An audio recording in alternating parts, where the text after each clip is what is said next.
I don't know who won, but I know who lost. I don't know who won, but I know who lost. 𝙎𝙬𝘖𝙖 𝙬𝙬 Nah, imagine losing, not once, not twice, but 3 times to the same team in a final. Are you not embarrassed? Are you not embarrassed? 𝙀𝙬𝙦, you guys, 𝙀𝙬𝘖, you guys are whack. You guys are whack 3 times. Getting bent over, spanked, live in 4K, HDR, Ultra, Dolby Atmos Vision. C'est une dinguerie de se faire massacrer comme ça. 𝙀𝙬𝘖, you guys are whack. 3 times. And if you count the league, that's 4.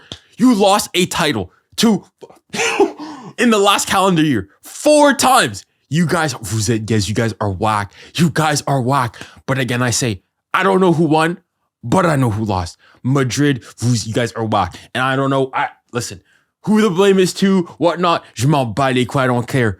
This, whether it's Mbappe, whether it's Xabi Alonso, whether it's Vinny, who cares? Who cares? The mighty Madrid. The Madrid that was going and winning the Champions League, winning the league by 10 points. 𝙎𝙬𝘖 out of Barca. A Barca that can barely pay, 20 million for a player. Ouais, c'est une dinguerie. C'est une dinguerie. Yeah, it's cute not winning in the league and whatnot. But when the trophy's on the line, when it comes to going and doing it, and even then, you beat them at home for sure, not fairness and whatnot. But ultimately, you guys are 3 points behind them anyways. This team. Vous êtes gaze. Let's all laugh at Madrid. Il faut continuer le pressing. We need to laugh at Madrid. This team is whack. This team is not who they think they are. Spending all this money. Vinny, Bellingham, Mbappe, all these players. But yet we're still supposed to believe that 𝙬𝙬𝘖 and Mbappe, the dictator, are amongst the best players in the world. MDR. I'd rather laugh. Voila. FC Barcelona 3 and Real 𝙀𝙬𝘖 2. And let me first and foremost premise by saying this. I had this predicted. You guys can go on YouTube, on TikTok. You guys can go and say, I predicted that I predicted this game 3-2 in Barca's favor. I predicted. Listen, I'm one of the greatest prognosticators on the gap. But anyways, guys, overall, I gotta go and say Barcelona were most definitely deserved winners on the day. They definitely played the better football, although Madrid also did have their chances. And what I will say one thing, overall though, is oh my goodness, these teams cannot defend if their lives depend on it. And right now, again, football can change very quickly. As of right now, neither of these teams are getting anywhere near this Champions League. But let me say that off rip. These teams are whack. These teams, legitimately, I'm not even sure. Maybe Barca, you could argue maybe a top 5 team currently. But defensively, you put Barca up against a PSG, a Bayern, an Arsenal, even an Inter, they're getting smacked. They're getting absolutely smoked. These teams cannot defend if their lives depend on it. But what I will say, that first half especially like the latter half of that first half, pure cinema, a generational game. Arguably, we're already 11 days into the year, contender for game of the year. Generational game. As a neutral, une régalade. I was absolutely entertained. But Barcelona, as you'd expect, 68% possession to Real Madrid 32, 2.6 XG to Madrid's 1.39, 16 shots. In fact, Madrid actually had more shots on target. Madrid had more big chances created. But ultimately, Barcelona get the job done. And I think it was deserved. I think they played the better football, especially in that first half. Madrid they were getting suffocated by Barca. But then in the second half or in the last couple minutes, they were sort of able to get back into it. And I thought that the equalizing goal by Vinny, which we'll get onto how good that goal was, I thought that, honestly, realistically speaking, it came against the run of play. But I think that in the second half, though, I definitely do think that Madrid got the better and got the much better start. But that afterwards, as the half went along, Barcelona got more into the game. And as they stopped playing into the Madrid, rage bait, which is what I always go and say, I think that they showed that they were objectively the better team. So first and foremost, cheeky kudos to Barca, winning the first trophy of the season. It's not going to be enough for, the Champions League and whatnot. So enjoy this while it's at last. But to go on to actually talk about some individual performances, and this gets me on to first and foremost, one thing I want to go and talk about. See, after the game and whatnot, discussing with people, on TikTok, so on and so forth, and reading the comments during the live stream, I was hearing people go and say, oh, who's the man of the match, so on and so forth. And I'm sorry. I was hearing people go and tell me Lamine Yamal was the man of the match. I was seeing Pedri was the man of the match. I was hearing De Jong was the man of the match. Are we flipping insane? Did we watch the same game? Did we watch the same football calcio game did we watch the same game? There is no world, in no possible conceivable world, in which Rafinha does not walk away with the man of the match. Rafinha got 2 goals in this game, was there, impactful, offensively, defensively, nearly saved, arguably had a goal line clearance for the second goal that eventually went in for Madrid.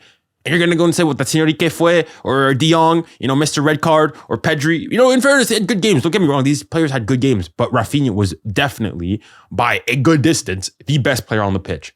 No doubts about it. No doubts about it. And honestly, it's stuff like this where I'm going to go and say right now, right? This is filmed the 11th of January, 2026.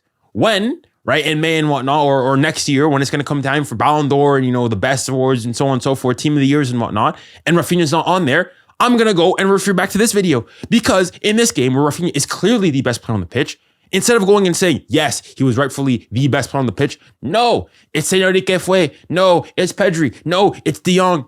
Listen, at this point, I think legitimately, Vinny and Rafinha are literally in a very similar position. And it's funny because Vinny, it's more so he's not, obviously he scored an excellent goal today, but broadly speaking, over the last couple months or so, has not been really performing really well. Whereas Rafinha rather, has been absolutely excellent. But I think in the same way, they are, no matter what they do, they are not going to be the main man of their teams. Whatever Vinny does, he's not going to be the main man at Madrid, while Mbappe is the dictator. And likewise for Rafinha at Barcelona. So long as Lamine Yamal's at the club, so long as someone like Pedri's at the club, he is not going to be the main man. He's not going to get his flowers for what he does. And I think that honestly, realistically, if both want to go and develop and be the main star of the team, they're going to have to leave the club. Plain and simple, they're going to have to do a Neymar. Listen, I don't know what it is with Brazilians in Spain. Maybe it's ever since Ronaldinho left, or I don't know what it is. But ever since then, if you're Brazilian, you cannot be the star of a team in Spain. It just cannot be. I don't know how you go and you say people saw the exact same game as I did and went and said, no, I think Lamine Yamal was better than Rafinha. Boom. Don't get me wrong, Lamine Yamal did his things, and going and looking at specifically, I'll talk about his performance. I thought today Lamine Yamal, I think an 8.1 is very generous. I think he was, good 7.5, 7.3, I'd probably go and say about there. Typical of Lamine Yamal, had the most dribbles completed, was fouled the most, won the most duels, but then also lost the most duels. But I just don't think he was all that impactful. I thought that his best spells over the course of the game, I thought that the first half of the first half, the first 30 minutes rather of the first half, I thought he was ghosting. I thought he was getting low-key clamped by 𝙎𝙬𝘾𝘼𝘏. But then specifically, I would say the last 15, 13 minutes of the second half, I thought he was, I thought he was playing well. In the second half, again, I thought he showed glimpses of, what we can see the best of Lamine Yamal. He had that shot and whatnot, had a run or two. But overall, I don't think this is I'm not saying this is one of the better Lamine Yamal performances. I don't think that, again, he got an 8.1 here. So is according to this, Barca's, fourth best player. I thought clearly here, Pedri was definitely, I thought him and Pedri are actually probably pretty similar. But I definitely go and say that on the pitch specifically, going to Madrid, I thought Vinny had a better game than Yamal. Obviously, Vinny scoring the goal. I thought Vinny was more impactful for the very little times he actually was able to get on the ball. I thought he was much more impactful, much more dangerous for Real Madrid than Yamal was for Barcelona. But yeah, Lamine Yamal, I thought had a great performance. I thought that Pedri, again, I thought he was good. Similar to Lamine Yamal, I think an 8.1 again is extremely high. And this is where I go and say, I'm sorry, follow mom. I can't take these things seriously, man. I thought he was good, but I don't think he was that good. I think a 7.5 again would be fair here. And here on De Jong at a 6.4. Listen, maybe it's me. Maybe there's something I wasn't seeing here. But some people were going and gassing up this De Jong performances, being, oh my goodness, De Jong was clearly the best player on the pitch. I thought he was fine and whatnot, but I think overall, I just don't understand the De Jong glaze. I think he's a good midfielder, but I think he is massively over. One of the most overrated midfielders in the world of football. He had a good game today, don't get me wrong. But again, you can say the red card. I think for me, it's a red card. You can't go sliding in like that. Yes, there's not a lot of force in the tackle, but you can't go and being with your studs up, getting into someone's shins. You're going to get sent off every single time. Luckily for Barcelona and De Jong, it wasn't detrimental. They were still able to go and get it. But say the Carreras at the end there goes and puts that in, or the header by Asensio, he places it better. It goes in. It's a completely different game. So yeah, and I think if you get a red card, your performance is going to go down in a similar way that if you go and you score a goal, it obviously boosts your performance. If you go and you do something daft to concede a penalty, make a mistake, get a red card, I think your performance should go down. Obviously, already spoken about Rafinha, generational game today.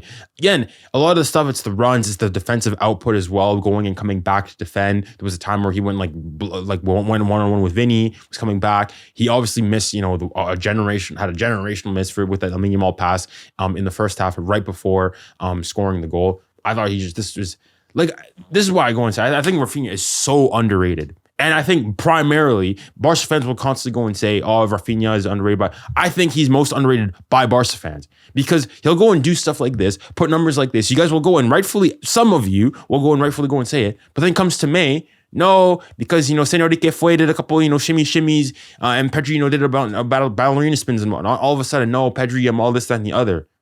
But listen, the player who's winning you games, the player that's winning you trophies is Rafinha. He's right here. I just don't think he gets the flower he deserves. But hey, what do I know? I'm just a PSG fan. Going on, talking about the next other players, Lewandowski. Honestly, bar his goal, I thought he was pretty meh. I don't think he did anything. I think 7 point. I think he was 7. He was fine. Scored the goal, very well taken, good touch, good finish. But apart from that, didn't do anything else. And again, Joan Garcia, arguably, I would say definitely Barca's best signing of the season. I definitely am starting to go and get the hype now. I think he's definitely been easily top 3 keepers this season. He's excellent. He's calm. He's good. Anticipating, balls in behind and playing the super keeper role. He's obviously an excellent shot stopper. He's excellent with the ball at his feet. He's everything that a Barca keeper needs to do. And thus far, seems to be a pretty good signing.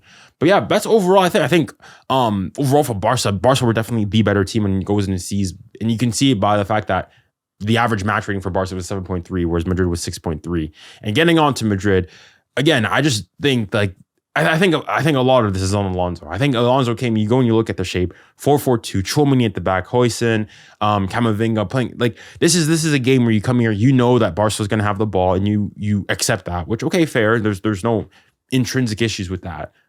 But the way that you played, especially in that first half, and I want to go and bring up the stats specifically for the first half only. The fact that Barcelona, the fact that the mighty Real Madrid, the club, arguably the biggest club in the history of the game, have 24% possession. 24% possession. In fairness, you're going to say they hit him on the counter and whatnot, and that is also, again, a fault of Barca's, pissful defending. But again, 24% possession. And we have, the so-called one of the best midfielders in the world, 𝙀𝙀 on the pitch. 𝙎𝙀𝘋𝙀. And again, this is a good team. This is a team that a couple years ago was going and winning the Champions League. And now is getting completely outbossed by Barcelona. 24% possession is absolutely insane. I think in the second half, it was a lot more even. But even still here, obviously, Barcelona still edged it out. But, wow.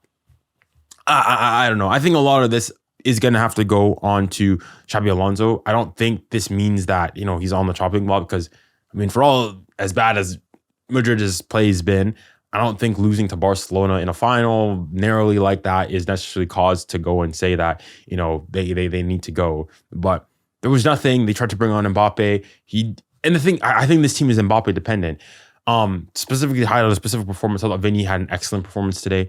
I thought this is probably arguably one of Vinny's best performances the last 4 or 5 months, potentially more. The goal was taken excellently. Goes, dribbles, pass. It was classic Vinny from a couple seasons ago, from the 2023-2024 season. Goes, takes on Koundé, beats him once, goes back, megs him, goes through him and Pedri, goes, cuts inside, scores. And even before then, there was other chances where he could have squared Gonzalo Garcia, it didn't quite work out. I thought overall today, Vinny had an excellent performance today. So kudos to Vinny. Hopefully we're going to see more of this. For him personally, obviously for Madrid, I'm hoping, he keeps losing. But no, I thought Vinny had a really good game today. I thought Gonzalo Garcia, I guess you'd say he scored the goal, right? He scored the equalizing goal to make it 2-2. But overall, I wasn't all that impressed with his play. There was another chance that he had before that he completely scuffed. Didn't really get on the ball at all. Wasn't pressing. I was just overall not impressed by overall performance. And I think the only player from Madrid to come out with this game and who can go and say that, I actually did my bit is Vinny. And funnily enough, I think actually Mbappe was actually pretty decent coming off, given that he came on the 76th minute. And if you just by looking at here is if I'm not mistaken, bar obviously Gonzalo Garcia, the third high is he, including Gonzalo Garcia, we're going to say, is the third highest rated Madrid player. That's embarrassing. The fact that him coming off the bench with a 50% Mbappe with, injection into it, he's taking drugs literally to be able to play this game, is your best player or one of your best players, is absolutely ridiculous. And this just goes to show once again that this team is Mbappe dependent. It's Mbappe FC. Forget Real Madrid FC. And this is where I go to see my Madrid fans. Y'all love coming to me at PSG saying, oh, Mbappe's got all the power. He's the sporting director. He's the president. He has the keys to the club, all this stuff. I was hearing, oh, no, he could never do that Madrid. At Madrid, it's the institution above everything. ¿Y qué fue? No, here we are. ¿Y qué fue? Habla, what now? He's taking penalties. He's taking number 10. You guys are dependent on him. If Mbappe doesn't create anything, nothing happens. Even at the end there, he's the one who goes and gets the red card. It's even him defending on Yamal there to get that red card to begin with. At the end there, he's the one going, puts the ball in for Asensio at the very last header there. Everything went through Mbappe. This team is Mbappe dependent. And I'm sorry, we tried to warn you with PSG. We tried, as PSG fans, we tried to warn you. You didn't listen to us. You guys are reaping the consequences thereof. But that's it. That's about it. Another win for Barca. First trophy of the season for Barca. And now that goes into, again, I think this is the first time in, I believe, what is since 2011 that a team has been able to retain the Supercopa. So congratulations to Barca. And here on to the rest of the season. It's been a pleasure, guys. As always, thank you to everybody that was on the live stream. It's been a pleasure being able to do the first stream of 2026. And here's to many more streams for the upcoming year. And I hope you guys had a wonderful break with your families, that you were able to enjoy it. And I look forward to seeing you guys in the future. And remember, stay safe, stay kind, and stay blessed. Godspeed.